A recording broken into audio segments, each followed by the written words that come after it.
Hello friends, मैं हूं विभाष और आपका स्वागत करता हूं विभाष एकेडमी यूट्यूब चैनल पे। साथियों, इस वीडियो में सक्षमता परीक्षा हेतु जो मार्गदर्शिका निकली है, जो सिलेबस है, इन सभी चीजों को लेकर के जो आपके पास डाउट है, तो साथियों मैं आपके इन सभी डाउट्स को इस वीडियो में क्लियर कर दूंगा। बस आपको इतना करना है कि धैर्य पूर्वक 10 से 15 मिनट इस वीडियो को देखिए और मुझे पूरा उम्मीद है अगर आप धैर्य पूर्वक इस वीडियो को देख लेते हैं तो आपकी सारी कंफ्यूजन दूर हो जाएगी। बस धैर्य होना चाहिए, ये नहीं कि 2 मिनट वीडियो देखे, वीडियो स्किप किया और चले गए। ऐसा नहीं कीजिएगा, ऐसा कीजिएगा तो डाउट ही डाउट रहेगा। देखिए, समय काफी कम है साथियों, 1 महीना बचा है और उसी 1 महीने में जो है सीमित संसाधन लेके पढ़ाई करना है। ठीक है, तो हम लोग इस बारे में भी बात करेंगे कि 1 to 5 में क्या पढ़े, 6 to 8 में क्या पढ़े, 9 10th में, 11 12th में क्या क्या पढ़ना है, कितना मार्क्स लाना है, इन सभी बिंदुओं पे हम एक एक करके चर्चा करेंगे। तो साथियों बस आपको धैर्य पूर्वक वीडियो देखना है, लाइक कीजिए चाहे नहीं कीजिए, सब्सक्राइब कीजिए चाहे नहीं कीजिए, वो टोटली आपके ऊपर है। मैं बस इतना चाहता हूं कि हमारे जिस साथियों को जो डाउट है वो मुझसे जितना हो सके मैं उसको स्पष्ट तरीके से बता सकूं। तो चलिए बिना ज्यादा वक्त गवाए आपका हम अपने पहले पॉइंट पे आते हैं। देखिए हमारा पहला पॉइंट क्या है, ध्यान से समझिएगा, हड़बड़ाइएगा नहीं। देखिए पेपर का नेचर कैसा होने वाला है, यानी पेपर आप जो देने वाले हैं सक्षमता परीक्षा के लिए उसका प्रकृति कैसे होगा इसको हम जानते हैं। तो देखिए ये तो आपने पढ़ा होगा कि एमसीक्यू क्वेश्चन होगा, बहुविकल्पीय प्रश्न होगा। ठीक है, तो यानी कि ऑब्जेक्टिव होगा, क्या होगा, ऑब्जेक्टिव यानी कि बहुविकल्पीय प्रश्न होगा। ठीक है, और एक क्वेश्चन के लिए 1 मार्क्स मिलेगा और एक क्वेश्चन को बनाने के लिए आपको 1 मिनट का समय मिलेगा। ठीक है साथियों, और टोटल क्वेश्चन की संख्या रहेगी 150। तो जब 150 क्वेश्चन की संख्या रहेगी तो समय कितना हो गया, 2 घंटा 30 मिनट। ठीक है, तो 2 घंटा 30 मिनट में आपको 150 क्वेश्चन बनाना है। और साथियों इसमें निगेटिव मार्किंग नहीं रहेगा, निगेटिव मार्किंग नहीं होगा। इसका फायदा ये होगा कि हम सभी सवालों को टच कर सकते हैं, कोई सवाल छोड़ना नहीं है दिमाग में। तो सबसे पहले ये बैठा लीजिए कि 150 का 150 क्वेश्चन बना के आएंगे, निगेटिव मार्किंग नहीं है। ठीक है, इतना चीज स्पष्ट हो गया। चलिए अब अगले पॉइंट पर चलते हैं, धीरे धीरे इन सभी पॉइंट पे हम आएंगे। चलिए उत्तीर्णांक के बारे में समझ लेते हैं।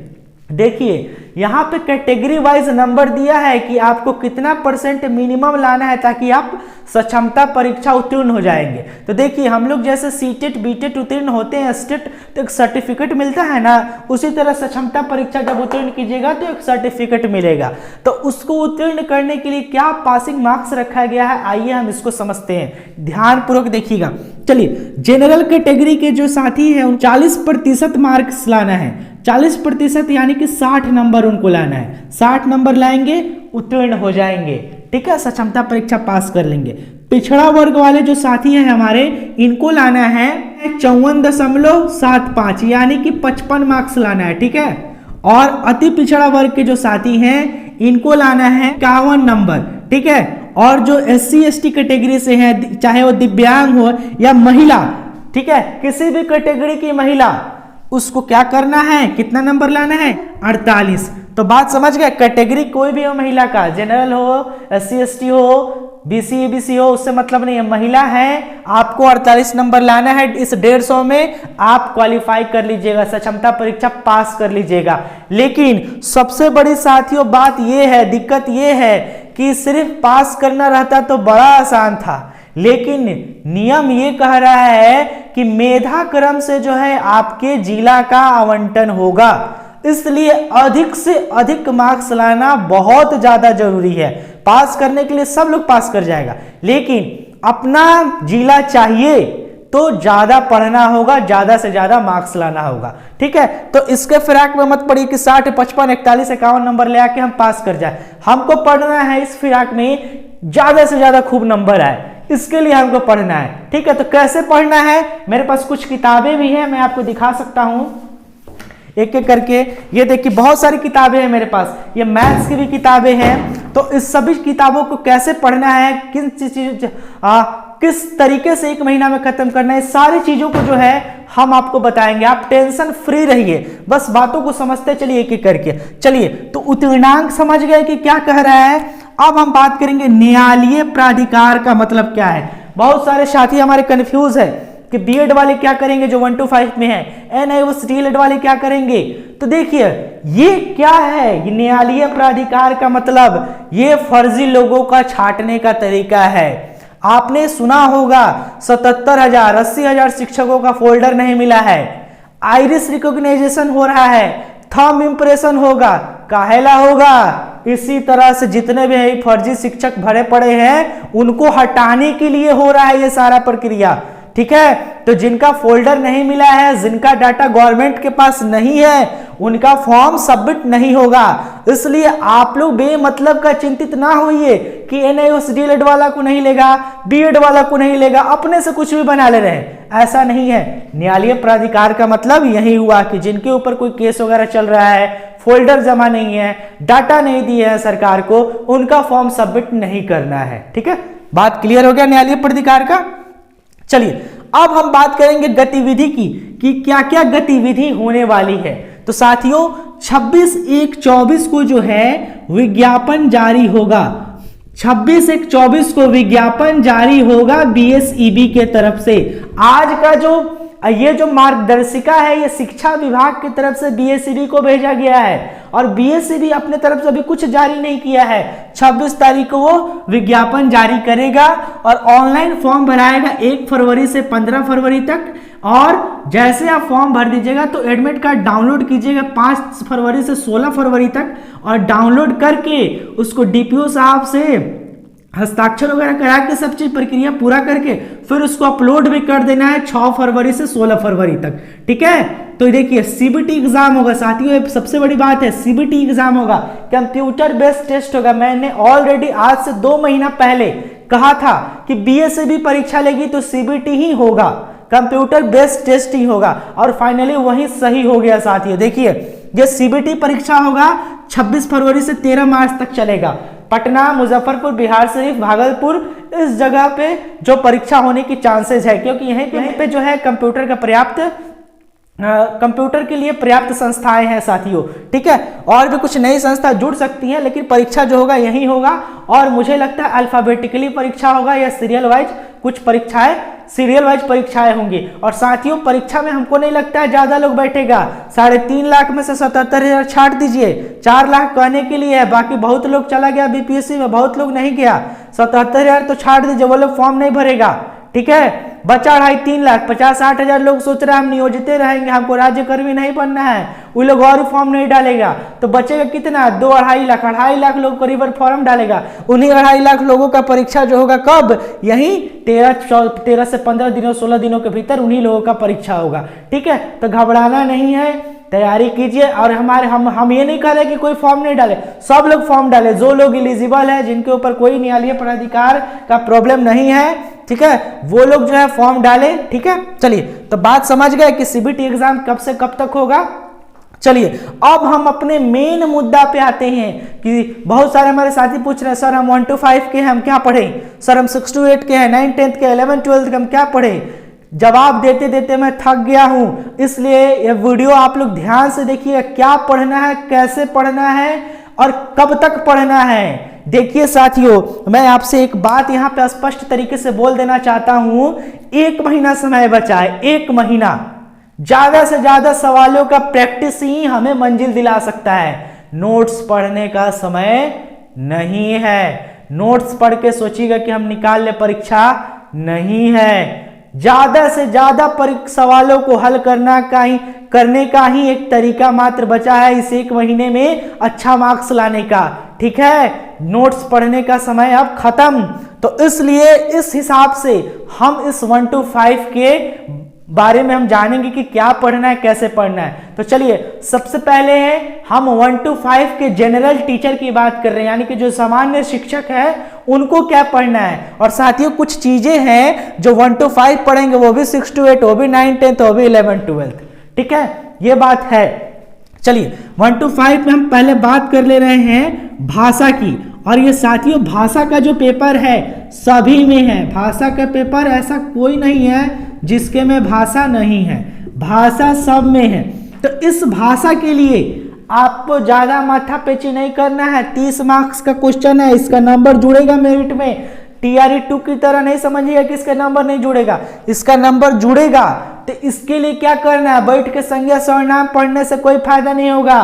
देखिए ये किताब आता है लूसेंट का, ठीक है, ये लूसेंट का किताब आता है, तो ये सब्जेक्टिव बुक हो गया। इसी का ऑब्जेक्टिव आता है हिंदी व्याकरण, उससे जितना सवाल है सारा को बना लीजिए, और मैं भी कोशिश करूंगा कि सारा के सवाल बनवा दूं, ठीक है, सभी सवाल बनवा दूं। तो जितना ऑब्जेक्टिव क्वेश्चन हो उसको प्रैक्टिस कीजिए भाषा के लिए, हिंदी के लिए। और इंग्लिश के लिए क्या कीजिए, इंग्लिश के लिए आपको साथियों इसी का लूसेंट का ही आता है ऑब्जेक्टिव इंग्लिश, लूसेंट का ही ऑब्जेक्टिव इंग्लिश आता है, उसको प्रैक्टिस कर लीजिए, आपका हो जाएगा भाषा क्लियर। और ये जो 2 चीजें मैंने आपको बताया है लूसेंट का, ये 6 to 8 के भाषा के लिए भी, 9 10th के भाषा के लिए भी, 11 12th के भाषा के लिए भी लागू होता है बराबर रूप से, चाहे वो हिंदी हो या इंग्लिश हो। तो भाषा का काम तमाम।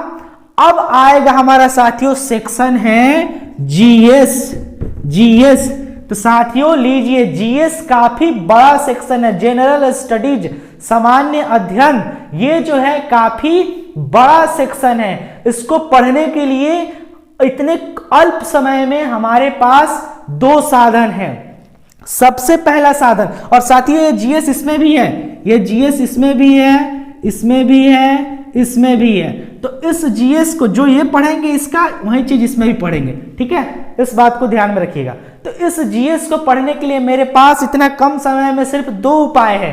एक उपाय है ये महाशय, ये महाशय एक उपाय है लूसेंट वस्तुनिष्ठ सामान्य ज्ञान। मैं कोई पेड प्रमोशन नहीं कर रहा हूं, मैं ये सब किताबें मेरी हैं, मैं चाह रहा हूं कि इससे हमारे साथियों को कुछ हेल्प हो जाए तो मैं उसको कर दूं, ठीक है। ये किताब पढ़िए, इसमें जितना क्वेश्चन है ऑब्जेक्टिव सारा बना लीजिए, या आप लोग कहेंगे तो मैं सारा पीडीएफ भेज दूंगा, एक एक करके मैं ये सेशन में करवा भी दूंगा, ठीक है। तो ये कीजिए। और अगर आप चाहते हैं कि और अच्छे से पढ़ने के लिए तो आप क्या कीजिए, इस जीएस के लिए खान सर की नई किताब आई है जीएस की, मार्केट में आई है, उसको हम उस दिन देखे थे, लेकिन हम सोचे कि जीएस तो पूछेगा नहीं इतना भारी भारी, तो उसको लेने की क्या फायदा, तो हम उसको छोड़ दिए। लेकिन कल ही जाके अब उसको हम ला रहे हैं क्योंकि किताब बहुत अच्छा था वो, ठीक है। तो ये जो जीएस का पोर्शन है ये सभी में जीएस है, तो आप लूसेंट का जीएस पढ़िए, खान सर वाला जीएस पढ़िए, फायदा होगा। तीसरा बात आ रहा है करेंट अफेयर्स का, करेंट अफेयर्स का। तो करेंट अफेयर्स भी सब में है, सब में करेंट अफेयर्स है, समझ गए, करेंट अफेयर्स सब में है। तो करेंट अफेयर्स तो डेली पढ़ना होगा। कब से कब तक का, अगस्त 23 से लेकर के फरवरी 24 तक का करेंट अफेयर्स पढ़ लीजिए। एसपीडी का आता है, पिछला वाला खरीद लीजिए, मिल जाएगा 6 महीना वाला, उसको पढ़ लीजिए, अर्धवार्षिक का, काफी है करंट अफेयर्स, ठीक है। रहा बात इस 1 to 5 के लिए मैथ का भी क्वेश्चन रहेगा, 8 से 10 सवाल मैथ का भी रहेगा। तो 1 to 5 के लिए मैथ के लिए क्या पढ़े, तो आपको पढ़ना क्या है मैं दिखा दे रहा हूं। देखिए 1 to 5 के लिए प्राथमिक गणित स्टूडेंट्स फ्रेंड का, इसमें जो है पूरा सवाल दिया है एलिमेंट्री लेवल का, इसको आप ले सकते हैं। भारतीय भवन का 6 का आता है मैथ, उसको पूरा बना लीजिए, आपका 1 to 5 का मैथ क्लियर हो जाएगा, ठीक है, बात समझ गए। रही बात बाकी सब्जेक्ट, जैसे एक है विषय, सामान्य विषय, सामान्य विषय जिससे सबसे बड़ा पोर्शन है 80 मार्क्स का। तो इस 80 मार्क्स को पढ़ने के लिए साथियों 1 to 5 में आपको पढ़ना होगा क्या, देखिए इस 1 to 5 में 80 मार्क्स को पढ़ने के लिए आपको पढ़ना होगा सबसे पहले एससीईआरटी, ध्यान रखिए एससीईआरटी, ईवीएस पढ़ लीजिए आप, ईवीएस किसका 3, 4, 5 का पूरा ईवीएस पढ़ जाइए।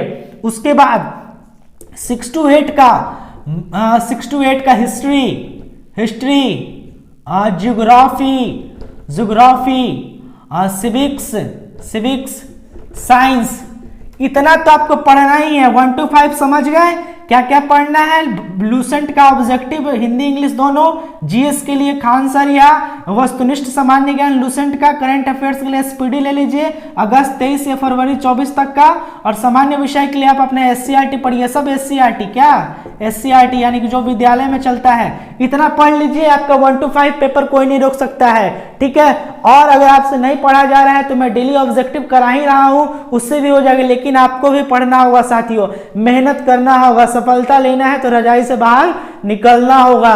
चलिए, तो 1 to 5 का काम तमाम हो गया। 6 to 8 में हमने भाषा ऑलरेडी कर लिया है, जीएस का भी सेक्शन कर लिया है। अब रही बात सामान्य विषय की, यानी विषय संबंधित की, तो विषय संबंधित जो भी शिक्षक होंगे वो अपने विषय से लेके पूरा सवाल पढ़ेंगे। जैसे कोई मैथ साइंस का टीचर है, मैथ साइंस का टीचर है साथियों, तो उसको 40 को मैथ 40 को साइंस पूछ देगा, ठीक है।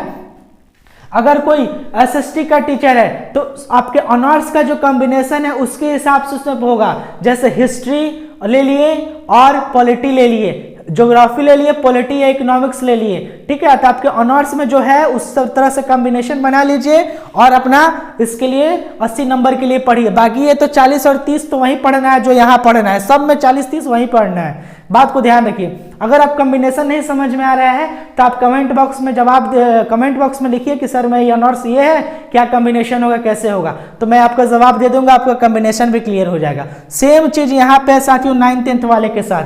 अगर आपका गणित के टीचर है तो आप गणित 80 नंबर आपका आएगा, इतना तय है। बाकी जीएस भाषा 30, जीएस 40, ये तो रहेगा ही। उसी तरह 11th-12th में भी है, ठीक है। तो ये था हमारा पूरा प्लान कि क्या पढ़ना है। देखिए, हम जो है चीजों को बड़ा नहीं करना है, 10 किताब पढ़ने से बेहतर है कि एक किताब को 10 बार पढ़ा जाए, ठीक है साथियों। इसलिए चीजों को अब संसाधन ज्यादा मत रखिए, कम संसाधन रखिए, बार बार पढ़िए, समझ गए, क्योंकि समय कम है। ज्यादा संसाधन के चक्कर में क्या होगा कि परीक्षा नहीं निकलेगा भी तो चले जाइएगा यहाँ पूर्वी चंपारण से औरंगाबाद से पश्चिमी चंपारण, तो दिक्कत हो जाएगा। इसलिए सीमित संसाधन रखिए, ज्यादा बुक से अच्छा है ये बुक को बार बार पढ़िए, रिपीट कीजिए, एससीईआरटी पे फोकस कीजिए सभी लोग, ठीक है। करंट अफेयर्स पर फोकस कीजिए। जीएस के लिए बस 2 खान सर का बुक ले लीजिए या इस लूसेंट का ऑब्जेक्टिव ले लीजिए, सारा जीएस कंप्लीट हो जाएगा, कहीं जाने का जरूरत नहीं है। एलिमेंट्री मैथ में आपको बता ही दिया, स्टूडेंट फ्रेंड्स का या भारती भवन का, ठीक है साथियों। तो इस वीडियो में मैंने पूरा प्रयास किया है कि जो बाकी सब चीज तो है मार्गदर्शिका में, उसको आप पढ़ लीजिएगा। मैंने कोशिश किया कि जो चीजें मैं बता सकता हूं वो आप लोगों को बताऊं, और मैंने वो बता दिया। फिर भी अगर कोई चीज कमी रह गया होगा साथियों तो आप लोगों से माफी चाहता हूं, और आप अपना वो जो सवाल होगा कमेंट बॉक्स में लिखिएगा, मैं उसका जवाब जरूर दूंगा, ठीक है साथियों। और जो है यहाँ पे जो मैं आपसे कहूंगा कि अगर आपको समझ में आ गया सब चीज तो सेशन को लाइक कीजिएगा, नहीं समझ में आया डिसलाइक कर दीजिएगा, कोई प्रॉब्लम होगा कमेंट में पूछिएगा, और सक्षमता परीक्षा की तैयारी करने के लिए हमारे चैनल को सब्सक्राइब जरूर कीजिएगा साथियों। इसी के साथ जो है मैं अपने इस वीडियो को खत्म करता हूं, फिर जो है मिलूंगा नेक्स्ट वीडियो में, तब तक के लिए आप सभी का बहुत बहुत धन्यवाद।